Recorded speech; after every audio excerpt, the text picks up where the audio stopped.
네, 외환 당국이 이르면 내년 하반기부터 정부의 인가를 받은 해외 소재의 외국 금융기관에 시장의 문을 열고요. 외환시장 개장 시간을 새벽 2시까지 연장하기로 했습니다.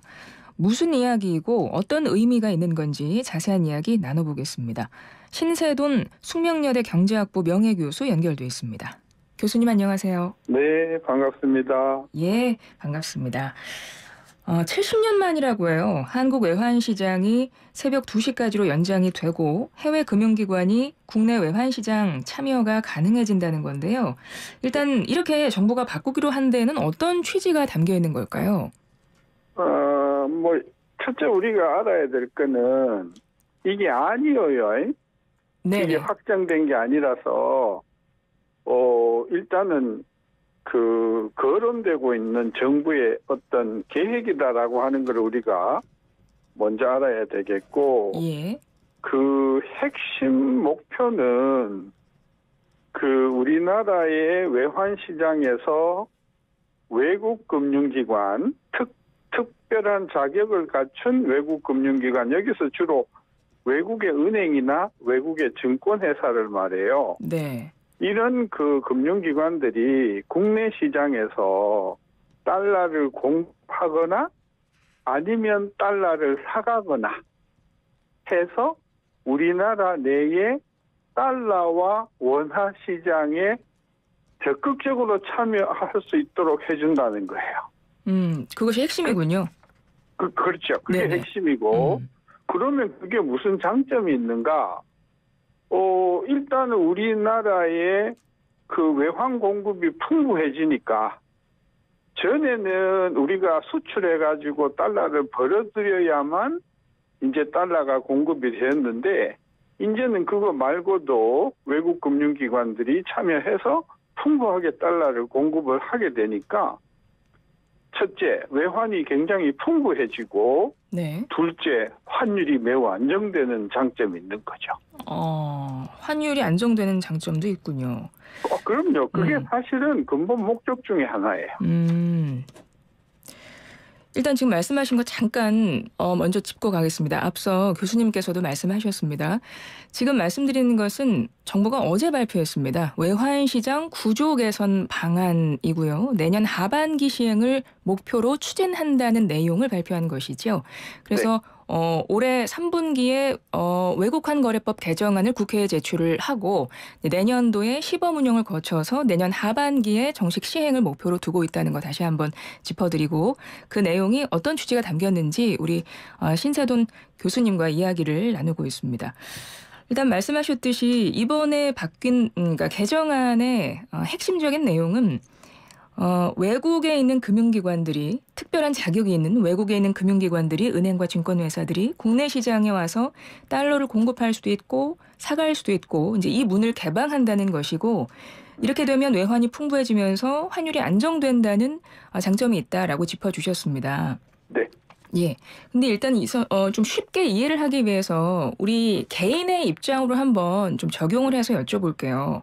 우리 개개인들은 이렇게 되면 달라지는 것은 야간 시간에도 바로 시장 환율로 환전이 가능해진다는 거 아닙니까? 이제 그 문제하고는 조금 달라요. 네. 예를 들어서 우리 앵커께서 새벽 1시에 예. 달러를 바꿀 필요가 있다. 네. 근데 새벽 1시에 신한은행이든 KB은행이 열어 있나요? 아니잖아요. 그렇죠. 그죠? 그러니까 우리가 일반 개인 차원에서 이게 직접적인 혜택이 온다. 그거는 아니에요. 그렇게 접근할 문제는 아니군요. 아니죠. 각종 기사에 보면 일반 개인들도 이렇게 되면 야간에 환전할 수 있다. 이런 것도 하나의 효과로도 이렇게 나와 있더라고요.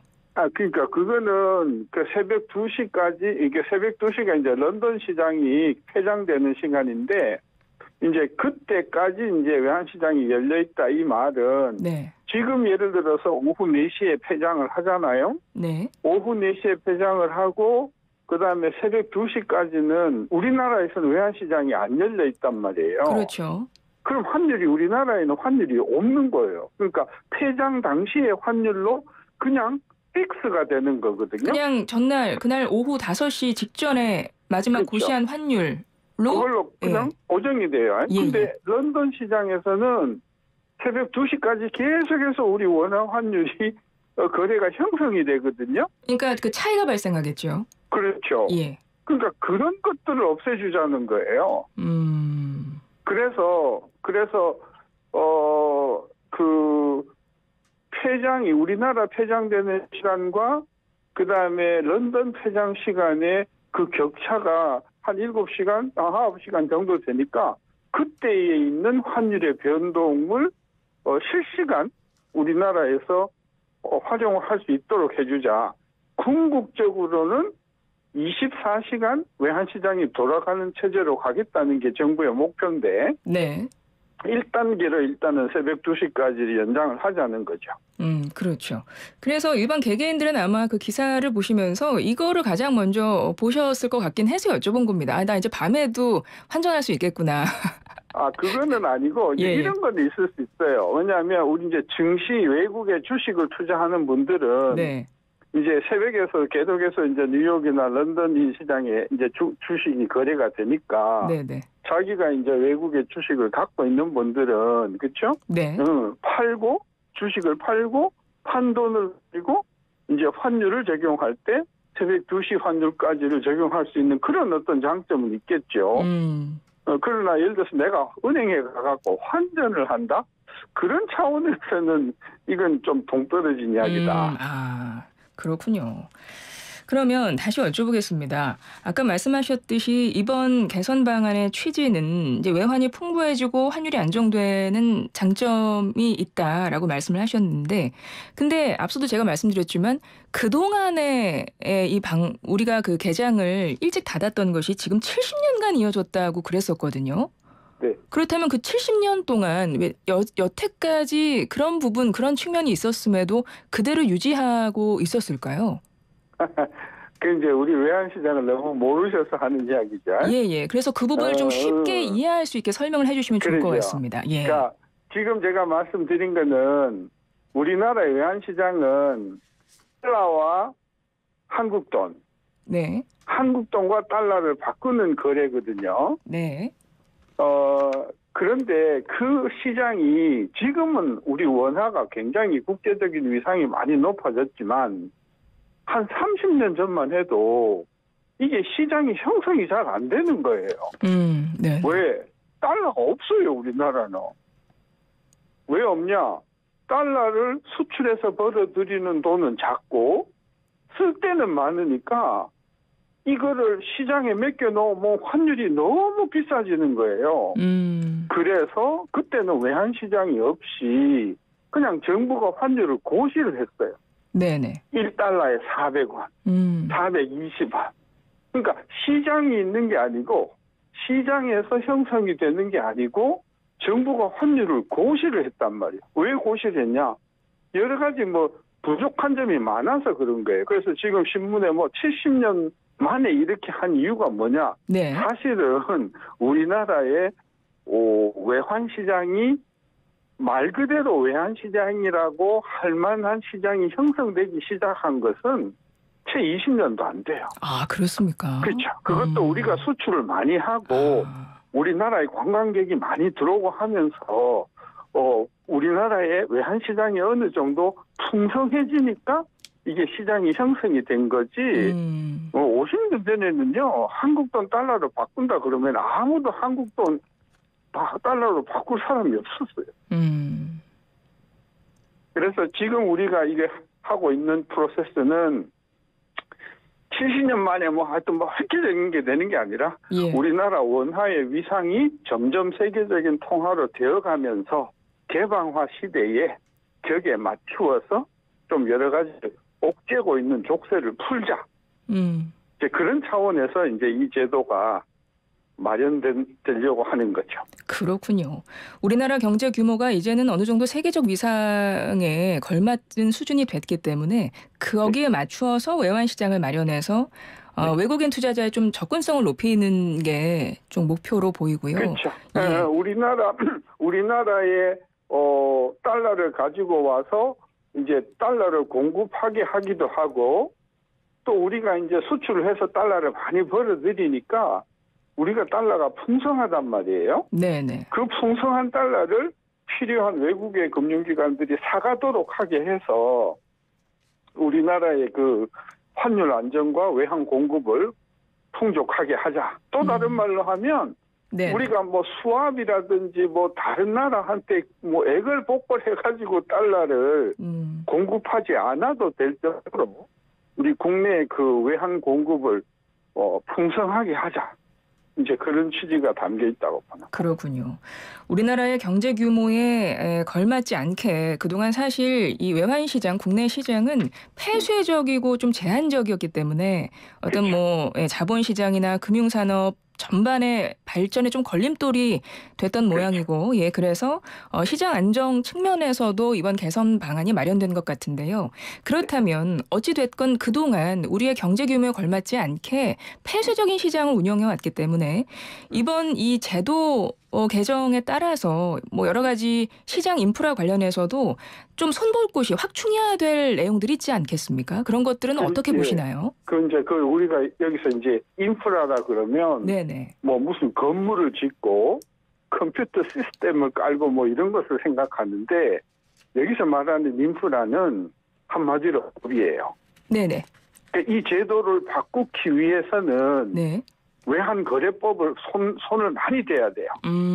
법을. 그러니까 지금은 이제 외환 중개 시장을 통해서 이제 그 외환 거래가 이루어지는데 거기에 참여할 수 있는 사람이 뭐 갑이나 을이나 다 되는 게 아니고 일정한 자격을 갖춘 사람만이 이제 들어오게 돼 있거든요. 예.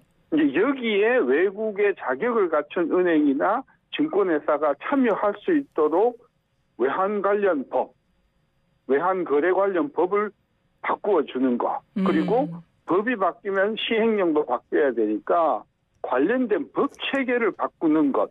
그게 지금 우리가 이야기하는 인프라라고 보면 돼요. 아, 그렇겠네요. 네. 예. 그런데 이제 법의 문제예요, 이건 완전히 법의 문제지.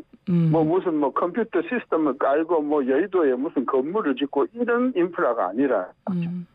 그렇죠. 예, 교수님 말씀 듣고 보니까 그게 기본인 것 같습니다. 핵심인 것 같고요. 네.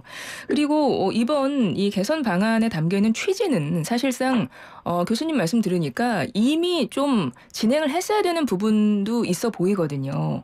그래서 네. 이번에 이 개선 방안을 마련한 건데 또 일각에서는 좀 부작용에 대한 목소리도 있는 것 같습니다. 그 부분은 어떻게 보시나요? 있죠. 예, 어떤 부분이 있죠. 있을까요? 어떤 부작용이 있냐 하면은 예를 들어서 외국 금융기관이, 그죠? 네. 외국의 그 유수한 금융기관이 달러를 가지고 국내 시장에 달러를 막 풀어요. 그러면 환율이 시장에서 환율이 어찌 될까요? 달러 값이 막 떨어지겠죠. 네네. 거꾸로 외국 금융기관들이 또 달러를 또 그냥 사서 빠져나가면 또 환율이 거꾸로 막 올라가겠죠.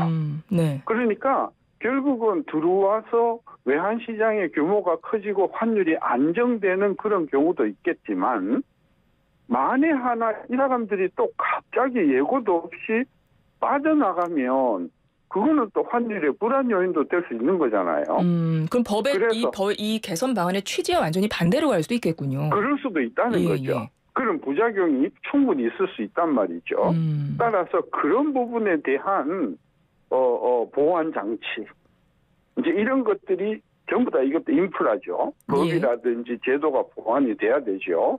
그래서 긍정적으로 환율 시장을 안정시키는 장점도 있지만은 만에 하나 불안 요인으로 작용할 수도 있기 때문에 그런 경우에 대한 여러 가지 자본 규제라든지 또 거래 금액의 규제라든지 여러 가지 그 규율을 갖춰야 되는 게 우리가 마련해야 될 중요한 법적인 인프라라고.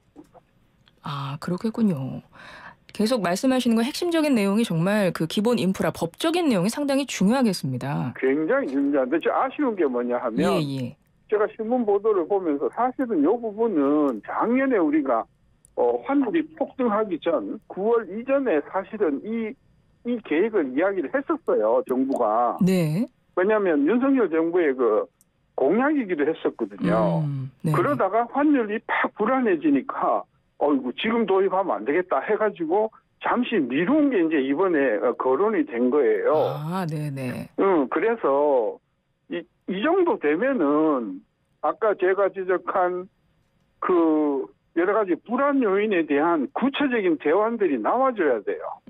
그럼 이번 개선 방안에는 그 대안이 담겨 있지 않았다고? 언급이 안 돼 있었어요. 아, 그렇군요. 예. 그래서 예를 들면 지금 외환시장에 참여를 허용하려고 하는 외국의 은행 또는 증권회사는 자본 규모가 얼마여야 되고 그다음에 어떤 요건을 갖추어야 되고 하는 이런 것들이 나와줬었어야 되고 그리고 이분들이 들어와서 여러 가지 그 거래를 함에 있어서의 생길 수 있는 여러 가지 원칙들 이런 것들을 제시를 해줬었어야 된다는 거죠.